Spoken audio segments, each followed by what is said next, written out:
Hoje, vamos explorar um dos maiores enigmas do passado brasileiro, o manuscrito 512, um documento antigo que narra a descoberta de uma cidade perdida, repleta de riquezas e ruínas monumentais, no coração do sertão baiano. Uma história onde realidade e lenda se confundem e que começa com um homem, o bandeirante, João da Silva Guimarães. Pouco se sabe sobre Guimarães, além do que o próprio manuscrito revela. Era um explorador português, provavelmente nascido na região de São Paulo, e fazia parte das bandeiras, aquelas expedições que se aventuravam pelos sertões em busca de ouro, pedras preciosas e territórios ainda desconhecidos. Em 1753, João da Silva Guimarães liderava um pequeno grupo de homens que partira do litoral da Bahia em direção ao interior, seguindo rios e trilhas antigas usadas por indígenas e tropeiros. O objetivo era claro: encontrar novas jazidas minerais, mas o que eles encontrariam mudaria para sempre o imaginário histórico do Brasil.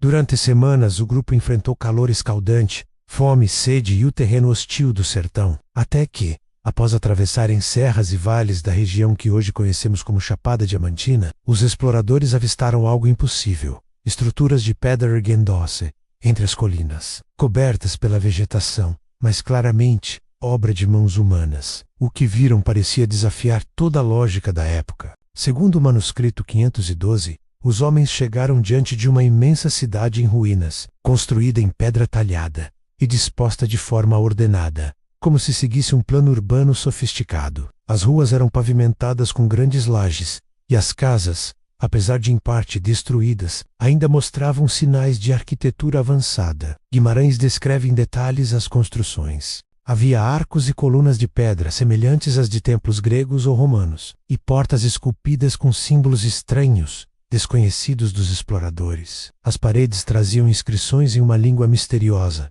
que lembrava caracteres gregos ou fenícios. O bandeirante conta ainda que no centro da cidade havia uma praça enorme, e nela uma estátua de um homem, com o braço direito estendido, apontando para o norte, menos como se indicasse o caminho para algum segredo escondido. Ao redor da praça viam-se templos, prédios de vários andares e grandes salões que pareciam ter servido a algum tipo de governo ou culto religioso. Mas o que mais impressionou Guimarães e seus companheiros foi o que encontraram dentro de uma dessas construções. Ali, nas profundezas de um templo parcialmente soterrado, eles teriam descoberto salas com mosaicos, colunas douradas e sinais de que havia ouro espalhado entre as ruínas. O documento fala ainda de portas de metal precioso e vasos decorados com figuras de animais desconhecidos. Guimarães, fascinado e assustado, acreditava ter encontrado os restos de uma civilização antiga, talvez até pré-cristã, que teria habitado aquelas terras muito antes da chegada dos portugueses. O grupo permaneceu na cidade por alguns dias, explorando o que podia,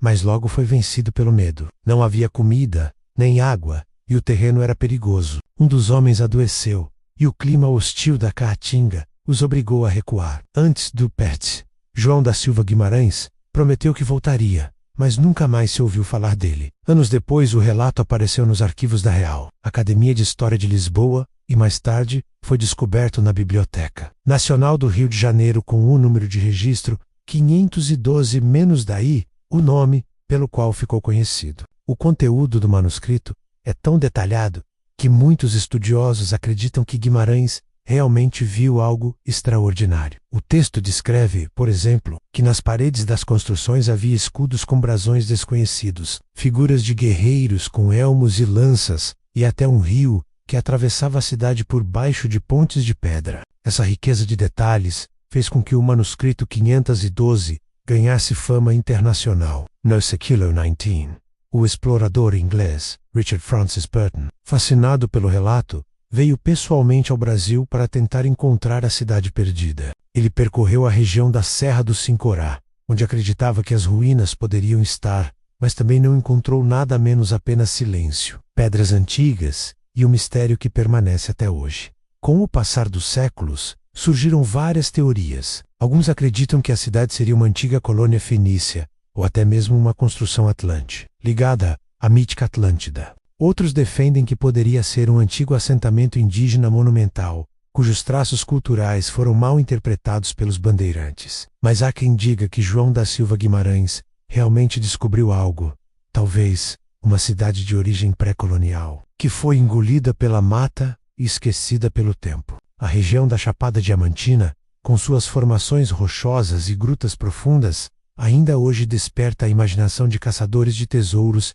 e pesquisadores. O fato é que o manuscrito 512 existe e pode ser lido até hoje. Está guardado na Biblioteca Nacional, em português arcaico, com trechos danificados pelo tempo, mas legíveis o bastante para transmitir a emoção e o espanto do seu autor. É um testemunho que mistura relato histórico, aventura e mito, e talvez seja isso que o torna tão poderoso. Porque o verdadeiro valor do manuscrito 512 não está apenas na possibilidade de uma cidade perdida, mas na curiosidade humana, na vontade de explorar o desconhecido, de buscar o impossível entre a poeira do sertão e as páginas amareladas de um manuscrito esquecido. Vive a memória de João da Silva Guimarães, o bandeirante que ousou desafiar o mapa e encontrou uma cidade que ninguém mais viu. Uma cidade que, mesmo invisível, ainda brilha no imaginário de quem acredita que a história guarda segredos além do que podemos provar. Assim terminamos nossa aventura de hoje.